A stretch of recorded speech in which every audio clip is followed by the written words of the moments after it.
Now, this week, we've been asking you about gender. And a vast majority of you said that 16-year-olds are too young to change their gender.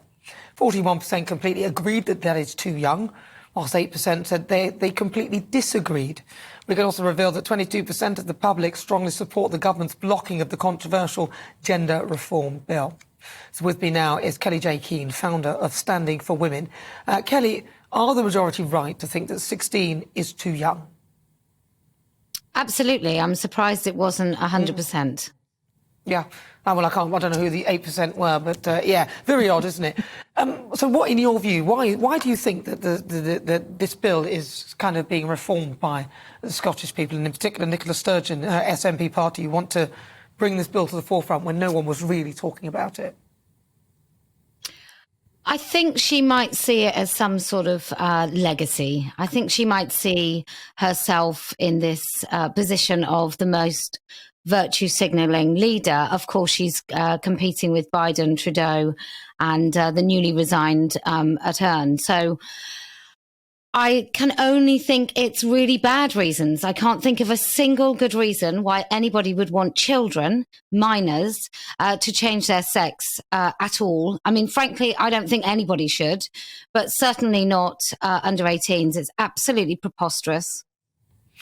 And it's a worrying thing that people keep going on about saying, well, it's only a tiny minority. But in my view, it isn't a tiny minority. Surely this idea that at 16 you can do this and you don't even need any sort of medical referral, so nobody even needs to see you, that you can then go and do that, and potentially you can do that legally as well. Doesn't this open the floodgates to actually any predator? Well, it's not just the whole idea of safeguarding and predators is deeply concerning. And we do see the most vile violence anytime I try and speak publicly with women who want to just talk about this issue. Maybe they've lost children to this cult or whatever their connection is with this. They might have lost their jobs, being compelled to speak. We get really aggressive opposition trying to stop women talking. And this is bolstered and emboldened by the fact that the state has got involved with something that isn't really a state issue. It's not up to the Scottish government to affirm people in something that frankly isn't true. Well, Kellie-Jay, stay there. I've got Ben Habib with me. Ben, what's your view on that? Because ultimately this feels like a divisive ploy to break up the union again, to create division. I don't think it actually has any genuine roots in actually wanting to help trans people. Yeah, well, I think you're absolutely 92%.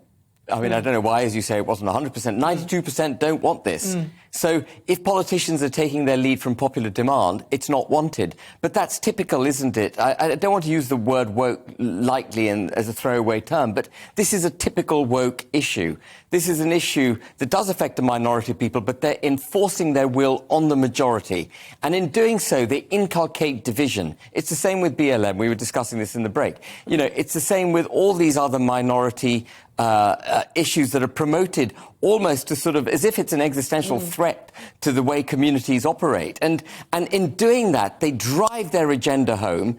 They inculcate division. And that's the aim, of course. You know, they all have perhaps different ultimate goals, but ultimately it's damaging the union, it's damaging, you know, society. And it's the promotion, just to repeat myself, the promotion of minority rights at the expense often of the majority, and that is wrong. Well, it's at the expense of women. Kellie-Jay Keen, final word to you.